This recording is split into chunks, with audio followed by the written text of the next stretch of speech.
हैं एसकेएल न्यूज और मैं हूं आपके साथ महिमा जैन। उत्तर प्रदेश के सहारनपुर जिले में जन्मा एक ऐसा नौजवान युवा जो इंग्लिश मीडियम स्कूल और विश्वविद्यालय में पढ़ा लिखा, विदेश में रहकर के उच्च शिक्षा ग्रहण की और हिंदुस्तान की सरजमी पर राजनीति की उस पाठशाला में अपने आप को साबित करने के लिए दिन रात मेहनत करते हुए जिसकी भरी जवानी में सर से पिता का साया छूट चुका हो, 23 साल की उम्र में जिसके कंधों पर परिवार की जिम्मेदारी हो, उन जिम्मेदारियों को बखूबी निभाते हुए भारतीय राजनीति में एक ऐसी मिसाल कायम करेगा जो आगे चलकर के वर्षों से चली आ रहे सत्ता के हुक्मरानों को ललकारने की हिम्मत रखेगा। जी हाँ, आज हम बात करेंगे ऐसे नौजवान युवा सचिन पायलट की। देखिए एसकेएल न्यूज की एक खास रिपोर्ट। राजस्थान की सियासत में रोज चल रहे घात प्रतिघात के बीच अब सियासी दंगल और भी जोर पकड़ने लगा है। एक तरफ सचिन पायलट है तो वहीं दूसरी ओर अशोक गहलोत अपनी कुर्सी बचाने के लिए तरह तरह के राजनीतिक पैतरे अपना रहे हैं। जबकि सचिन पायलट का कहना है कि सरकार जनता के लिए काम नहीं कर रही है, सरकार आम जनता की परेशानियों को नहीं समझ रही है, इसलिए वह पार्टी में जनता की हक की लड़ाई लड़ रहे हैं। और उनका कहना है कि जब तक सरकार जनता की नहीं सुन लेती वह ऐसे ही डटे रहेंगे। चलिए नजर डालते हैं सचिन पायलट के सियासी सफर पर। दरअसल 2018 में कांग्रेस पार्टी राजस्थान में 5 साल बाद फिर सत्ता में लौटी और सम्मानजनक तरीके से जीत हासिल की, क्योंकि 2013 के चुनाव में अशोक गहलोत के नेतृत्व में 200 में से मात्र 21 सीटों पर सिमटने वाली कांग्रेस ने इस बार 100 सीटों पर जगह बनाई। इसी के साथ कुछ सीटें सहयोगियों ने जीती और पार्टी ने आसानी से सरकार बनाने लायक बहुमत जुटा लिया। जी हां, जीत का असल हीरो माना गया सचिन पायलट को, जिन्होंने पार्टी के प्रदेश अध्यक्ष की जिम्मेदारी उठाते हुए प्रदेश के चप्पे चप्पे में जाकर वापस उन वोटरों का ध्यान खींचा जो 2013 में पार्टी से दूर हो गए थे या हताश महसूस कर रहे थे। मगर कांग्रेस आलाकमान गांधी परिवार की मेहरबानी से आखिरकार अशोक गहलोत मुख्यमंत्री बने, सचिन पायलट उप मुख्यमंत्री बने। सचिन पायलट 2002 में कांग्रेस में शामिल हुए। इसके बाद वह राजनीति की सीढ़ियां चढ़ते चले गए। मात्र 23 साल की उम्र में अपने पिता को खोने वाले सचिन पायलट कॉरपोरेट सेक्टर में नौकरी करना चाहते थे। उनकी इच्छा भारतीय वायुसेना में पायलट की नौकरी करने की थी, लेकिन 11 जून 2000 को एक सड़क हादसे में पिता राजेश पायलट की मौत हो गई। इस हादसे ने सचिन पायलट के जीवन की दिशा बदल डाली। गाड़ी चलाकर गांव-गांव घूमने वाले नेता पायलट के लिए राजनीति का क्षेत्र कोई अजनबी जगह नहीं है। भारतीय राजनीति में उनके पिता राजेश पायलट का बड़ा नाम था। उनकी मां रमा पायलट भी विधायक और सांसद रही है। साल 1977 में यूपी के सहारनपुर में जन्मे सचिन पायलट ने उच्च शिक्षा प्राप्त की। उनकी प्रारंभिक शिक्षा नई दिल्ली में एयरफोर्स बाल भारती स्कूल में हुई और फिर उन्होंने दिल्ली के सेंट स्टीफन्स कॉलेज में शिक्षा प्राप्त की। इसके बाद सचिन पायलट ने अमेरिका में एक विश्वविद्यालय से प्रबंधन में स्नातकोत्तर की पढ़ाई की।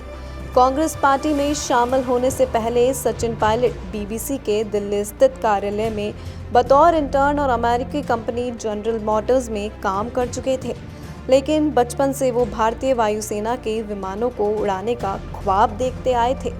टाइम्स ऑफ इंडिया को दिए एक इंटरव्यू में उन्होंने कहा था, जब मुझे पता चला कि मेरी आंखों की रोशनी कमज़ोर है तो मेरा दिल टूट गया, क्योंकि मैं बड़ा होकर अपने पिता की तरह एयरफोर्स पायलट बनना चाहता था। स्कूल में बच्चे मुझे मेरे पायलट सरनेम को लेकर चिढ़ाया करते थे, तो मैंने अपनी माँ को बिना बताए हवाई जहाज उड़ाने का लाइसेंस ले लिया। लेकिन जब सचिन पायलट ने अपने पिता की राजनीतिक विरासत संभालना शुरू किया तो अपने पिता के अंदाज में ही खुद गाड़ी चलाकर गांव-गांव घूमना शुरू किया। कांग्रेस पार्टी में शामिल होने के बाद उन्हें डायनेस्टिक लीडर होने यानी वंशवाद के कारण राजनीतिक लाभ मिलने जैसी आलोचनाओं का सामना करना पड़ा। अपने राजनीतिक सफर की शुरुआत में ही सचिन ने एनडीटीवी के एक कार्यक्रम में इस बारे में बात की थी। सचिन पायलट ने कहा था, राजनीति कोई सोने का कटोरा नहीं है, जिसे कोई आगे बढ़ा देगा। इस क्षेत्र में आपको अपनी जगह खुद बनानी होती है। 43 साल के सचिन बीते 17 सालों में राजनीति की सीढ़ियां चढ़ते चले गए। वर्ष 2004 में पायलट 14वीं लोकसभा में दौसा से सांसद चुने गए, जो लोकसभा में सबसे कम उम्र के सांसद थे, और गृह मामलों पर लोकसभा की स्थायी समिति के सदस्य बने। पायलट वर्ष 2006 में नागरिक उड्डयन मंत्रालय में सलाहकार समिति के सदस्य बने। उसके बाद उन्होंने वर्ष 2009 में दौसा सीट परिसीमन के कारण रिजर्व हो गई, तो सचिन पायलट ने अजमेर लोकसभा क्षेत्र से चुनाव लड़ा और 76,000 मतों से भारतीय जनता पार्टी की उम्मीदवार किरण माहेश्वरी को हराया और अजमेर से सांसद बनने के बाद सचिन पायलट यूपीए सरकार में केंद्रीय राज्य मंत्री बने। वर्ष 2014 तक पूरे 5 साल तक इस पद पर बने रहे। वर्ष 2013 में अशोक गहलोत के नेतृत्व में कांग्रेस पार्टी की राजस्थान में बुरी तरह से हार हुई। उसके बाद पार्टी आलाकमान ने सचिन पायलट को राजस्थान की कमान देकर उन्हें प्रदेश कांग्रेस कमेटी का अध्यक्ष बनाया। 2014 में सचिन पायलट को अजमेर लोकसभा क्षेत्र से दिग्गज किसान नेता प्रोफेसर सांवरलाल जाट के सामने करारी हार का सामना करना पड़ा, लेकिन सचिन पायलट ने राजस्थान में कांग्रेस को फिर से सत्ता में लाने के लिए मेहनत की और 2018 में कांग्रेस की सरकार लाने में सफल भी हुए। 14 दिसंबर 2018 को उन्हें राजस्थान का उप मुख्यमंत्री घोषित किया गया।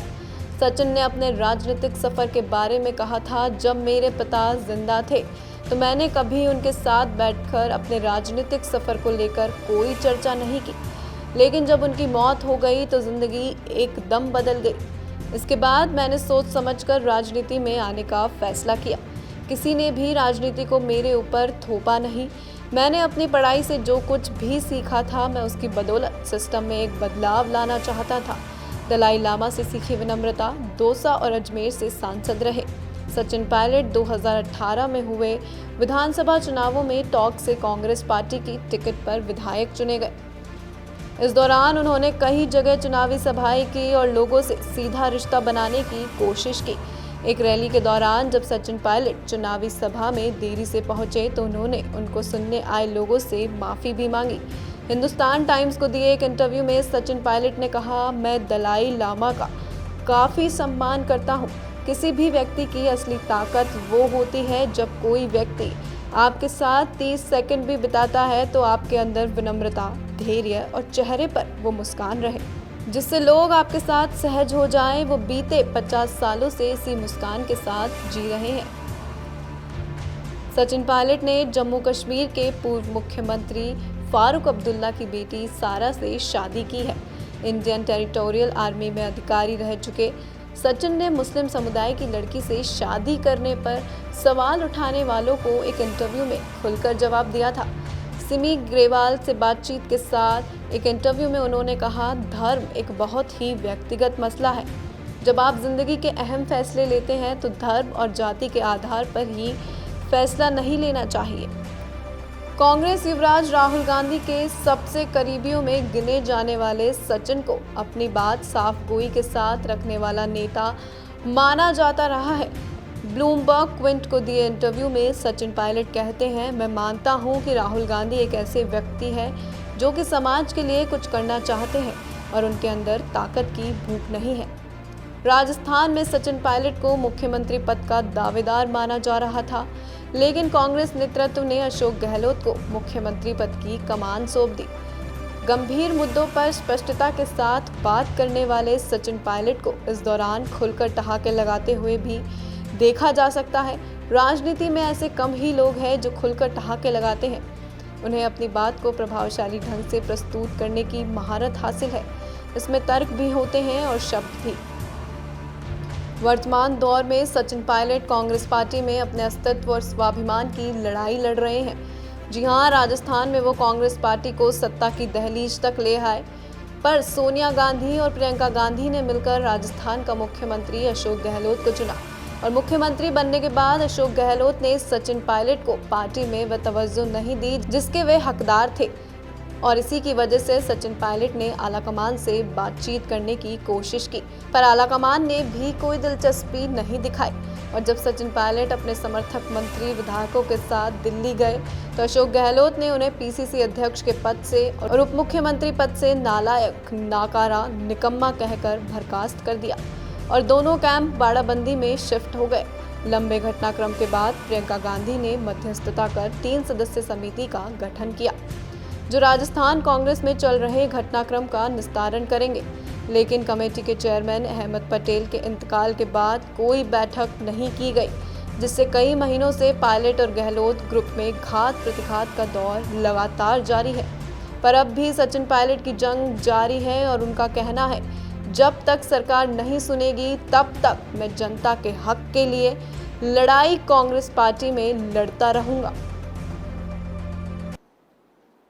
अशोक गहलोत के 40 साल के राजनीतिक सफर में पहली बार किसी नौजवान युवा ने अशोक गहलोत, जो जादूगर का तमंगा लिए देश की राजनीति में अपने आप को जादूगर साबित कर रहे हैं, सचिन पायलट ने गहलोत की सियासत को हिलाकर रख दिया है। अशोक गहलोत को कुछ समझ में नहीं आ रहा कि आखिर करूं तो क्या करूं। अशोक गहलोत के राजनीतिक सियासी सफर में पहली बार किसी नेता ने गहलोत की राजनीति को घुटनों पर लाकर सोचने पर मजबूर कर दिया है।